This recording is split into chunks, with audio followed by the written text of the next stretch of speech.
At exactly 2:13 a.m., someone starts pacing in the apartment above mine.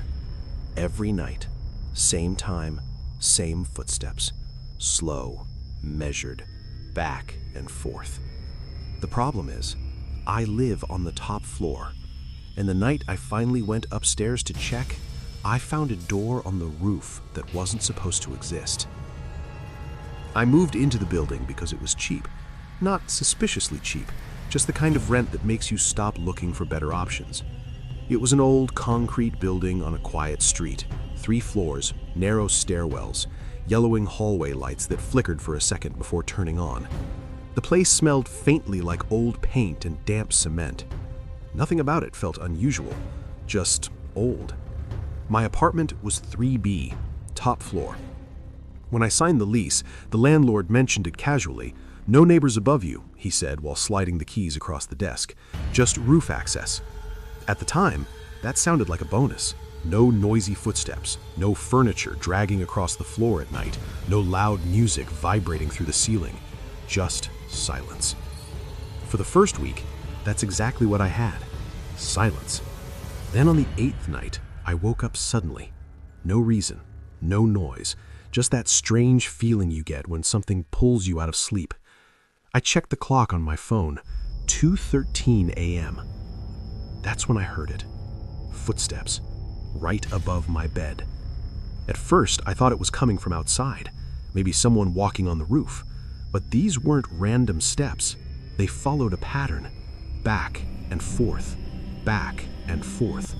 like someone pacing slowly across a living room. Each step made the ceiling creak slightly. The sound moved from one side of the room to the other, then back again.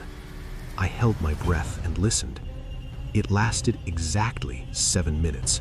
At 2:20, the footsteps stopped, just like that. The silence afterward felt strange, like the building itself was holding its breath. I stayed awake for a long time that night, staring at the ceiling, but nothing else happened. Eventually, I convinced myself it was just the building settling, old pipes, expanding metal, something normal, something explainable. But the next night, it happened again. 2:13 a.m., footsteps, back and forth, 7 minutes, stop. By the 4th night, I started noticing things I hadn't before. The footsteps weren't random. They followed the exact same path, like someone walking from one wall to another, turning, walking back, over and over. It was so precise, it almost felt deliberate, like whoever was up there wasn't just walking, they were waiting. That night, I finally decided to check. The stairwell to the roof was at the end of the hallway, a narrow concrete staircase with a metal door at the top. The sign on it read "Roof Access" in faded red letters. When I pushed the door open, cold air rushed inside. The roof was empty, just gravel, ventilation pipes, and a rusted satellite dish leaning sideways. No furniture, no rooms, no apartment above me, just open sky. I stood there for a second, listening. Nothing. No footsteps. No movement. Just the wind brushing across the rooftop. I almost laughed at myself. But then something happened that made the back of my neck tighten. I heard the footsteps again. Not below me, not beside me, above me. I slowly looked up. There was nothing there, just clouds drifting across the night sky. But the sound continued. Slow steps, heavy enough to carry through the air, like someone walking on a floor that wasn't visible. Back and forth, back and forth. 7 minutes, then silence. I stood there frozen, staring into the darkness above the roof, trying to convince myself I wasn't hearing what I thought I was hearing. Eventually, I went back downstairs. I told myself it was wind, or maybe sound echoing from another building, something normal, something explainable. But 3 nights later, I realized something worse. The footsteps weren't just walking above my apartment, they were following me. It started the same way as always. 2:13 a.m. I woke up. The footsteps began. But this time, instead of pacing across the room, the sound stopped directly above my bed. I stared at the ceiling. The light fixture above me trembled slightly. Tiny bits of dust drifted down onto my blanket. Whatever was up there had weight, real weight. And suddenly, the footsteps stopped, completely still, as if whoever was above me had just realized something, like they knew I was awake, like they knew I was listening. And then, slowly, one final step, directly over my head. The next morning, I asked the landlord about it. I tried to sound casual. "Hey, quick question," I said. "Is there anything above the roof? Like maintenance rooms or something?" He looked up from the paperwork he was sorting. "Above the roof?"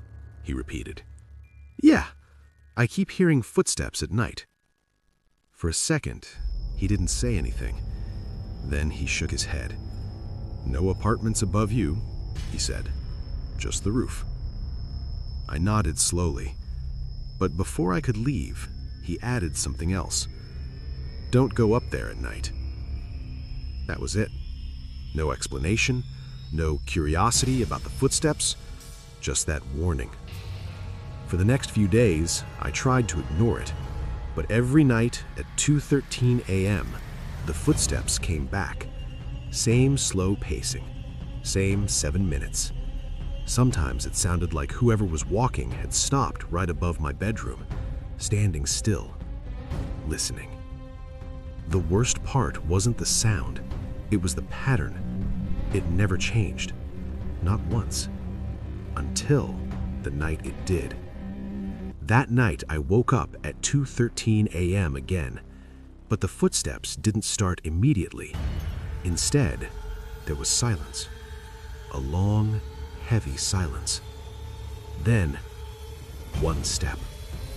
Not pacing, just a single step, right above my bed. Then another, moving toward the stairwell, toward the roof door. I sat up slowly. My heart was beating so hard I could feel it in my throat.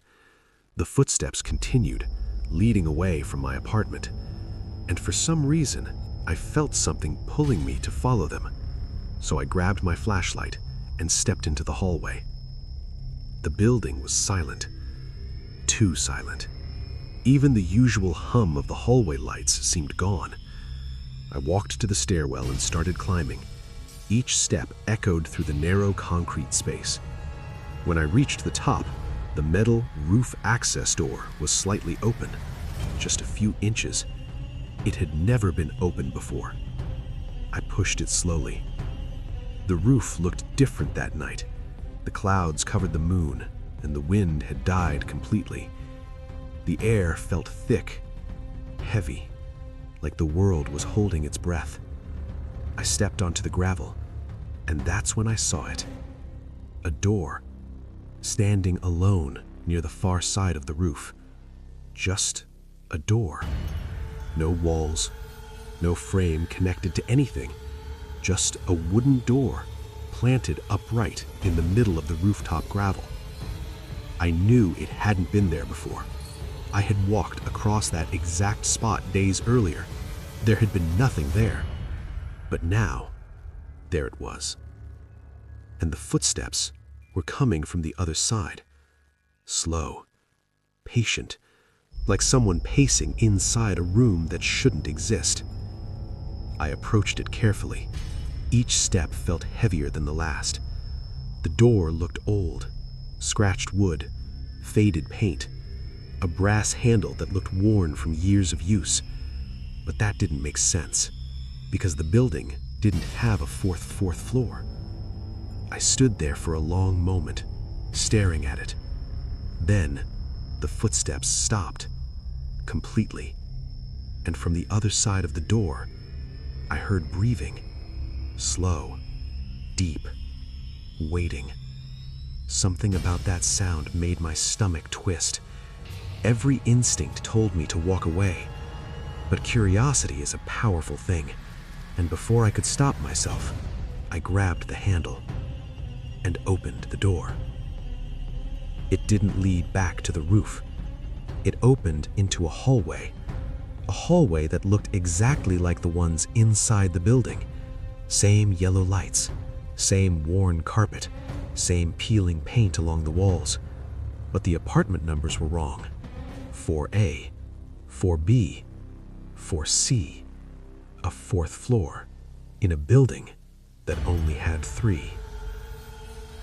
The air smelled stale, like the place hadn't been opened in years.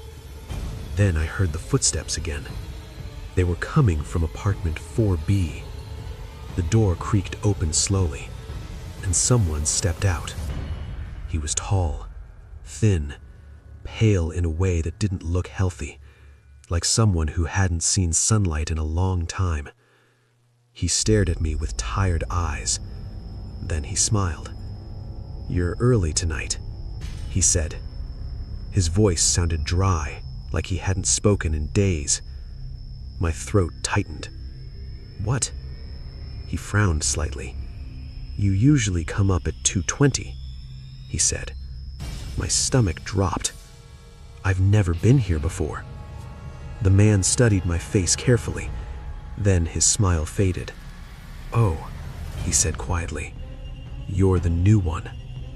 Before I could ask what he meant, the lights flickered again, and somewhere above us, we heard the footsteps. Slow, heavy, walking across the ceiling of the 4th floor. The man's face turned pale. He slowly looked up, then back at me. His voice dropped to a whisper. "It found you faster than it found me." The lights flickered again, and somewhere above us, a door creaked open. The footsteps stopped, and something began walking down the hallway above our heads. The man backed away slowly. "You shouldn't have opened that door." I turned to look behind me, but the rooftop entrance was gone. The hallway stretched endlessly in both directions, and the footsteps were coming closer. Sometimes late at night, I still hear them, pacing back and forth, waiting. If you ever live on the top floor of an old building and you hear footsteps above you at 2:13 a.m., don't go to the roof, because sometimes the apartment above yours was never meant to exist.